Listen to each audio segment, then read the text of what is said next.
In this lesson, we are going to tackle two verbs that are so often misused that it drives me crazy. The verbs are lie and lay. And the first thing we do is to look at the different parts that make up both verbs. All right, let's tackle these suckers and see how we do. Okay, let's try using maybe some green colored ink, and let's go with our first verb, which is the verb to lay. All right, the meaning of this verb is put or place. All right, the present participle, and you can see I've listed some helpers that may be used with it if it's working as the main verb of the sentence, and that would be laying. All right, the simple past, and with the simple past you never have a helper. This would be something you did before the present time, and we have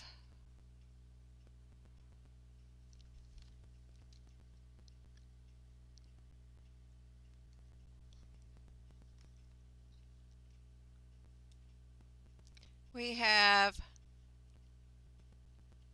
laid. All right, not L-A-Y-E-D. That does not exist. The correct spelling is L-A-I-D. Then we have the past participle.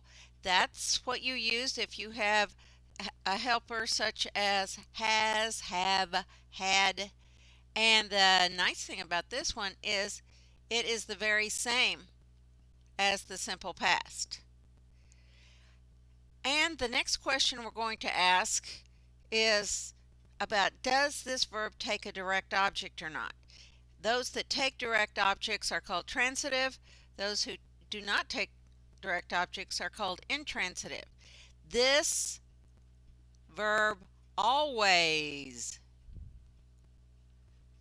takes a direct object. All right? Now, let's try this next one. All right, this infinitive, and you can see the infinitive of lay was to lay. That's how we do it in English. It's always to plus the kind of the family name of the verb, okay? The meaning here is totally different. This means to rest or recline. Okay?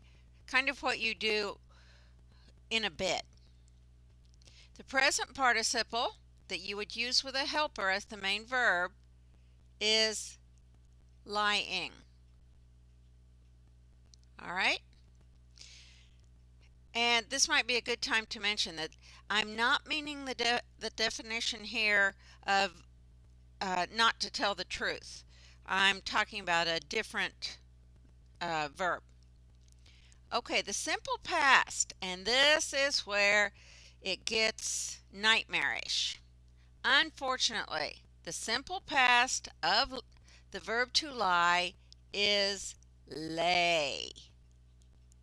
And this one is crazy, and I'm even going to put some stars beside it because this is the one that's going to cause you fits.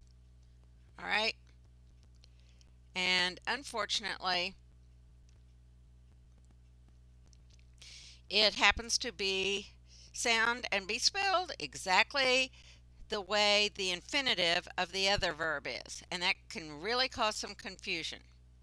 The past participle you're just going to love, and some people will swear it doesn't even exist, but I promise you it does.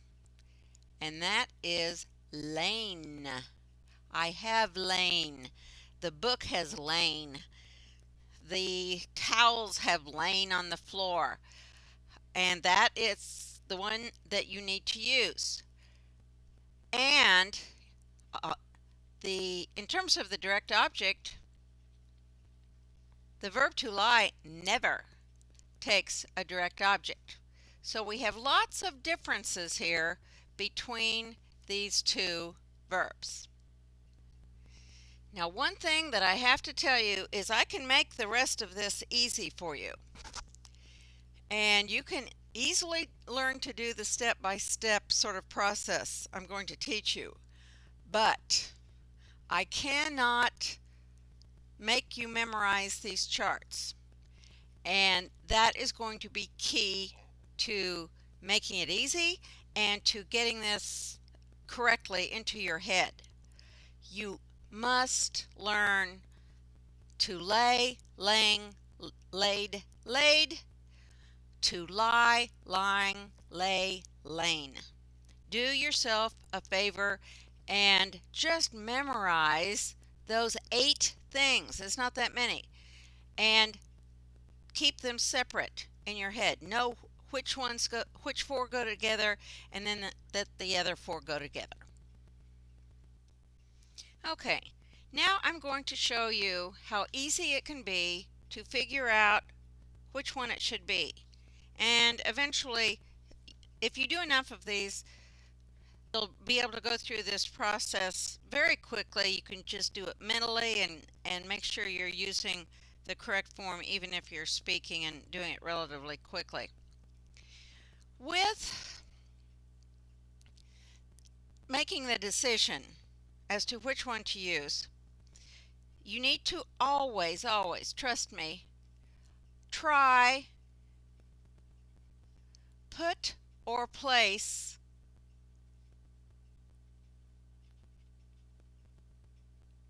first. Don't try rest or recline first, or you will end up in trouble sometimes. Try put or place first. So we're going to look at this one, and what we need to do is decide if we mean put or place. Pete is something under that peach tree. Now you substitute put or place right into the sentence, and you say, Pete is putting under that peach tree. It's like, no, that sounds crazy. Or Pete is placing under that peach tree. That still sounds crazy. So it is not the verb to lay. Lay means put or place. So, do we mean rest or recline? Pete is resting under that peach tree? Yes, that will make sense. Therefore, we mean rest or recline, which means we must use, then our decisions are over. We must use the verb to lie. We have the helper with is, and so that means our correct form is lying. Okay, let's try another one. Sheer practice helps this tremendously. Okay, the ball was something on the 40-yard line. This is a reference to American football. Alrighty, let's see here. Do we mean put or place? The ball was putting on the 40-yard line. No sense. The ball was placing on the 40-yard line. No sense. The ball was resting on the 40-yard. Yep, we've got sense here. So, we do mean rest, recline. Oh, we've got a helper with was. So, we know we mean the verb to lie with a helper was, and that has to be lying. Now notice too I forgot to mention this one in the first one, but we have no direct object. Remember, to lie can never take a direct object. We have the ball was lying. The rest of this is a prepositional phrase. Up above, Pete is lying, and the rest of that one under that peach tree is a prepositional phrase. So we can just ignore it for the time being. Let's try another one. Okay, the mail carrier something the package on the doormat. All right. So I said we always have to check put or place first. So can we say the mail carrier put the package on the doormat? Yes, we can. So we do mean put or place, which means automatically we have to use a form of the verb to lay. Do we have a helper? No, we don't. So it's simply, it can't be lay. I'll explain why in just a second. This is the simple past. Even if it were present tense, something he's doing right this second, even then it wouldn't be lay, it would be he lays the package on the doormat. Therefore, given what we were offered, they didn't offer us lays. If they had offered us lays, L-A-Y-S, and L-A-I-D, we would have to say either one is correct. But they did not offer us L-A-Y-S, so it can only be past tense. Okay. Would you like to something down before you eat lunch? All right. Notice this is the infinitive form here. It has to plus the name of the verb. So we still do the same thing. We need to check to see if we mean put or place. Would you like to put down before you eat lunch? Nah, no sense. Would you like to place down before you eat lunch? No. Okay, we need to see if we mean rest or recline. So it's like, would you like to rest down? Doesn't make any sense, but if you think, would you like to recline down? You can picture that in your head, and it's like, yes, that is the one I mean. I'm talking about reclining, like on a bed or something.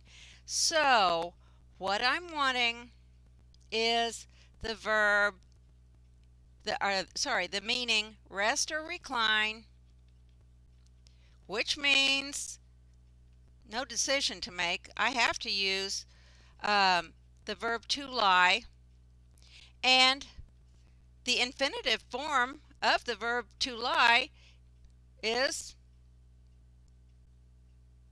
lie, because here I have my to right there. All right.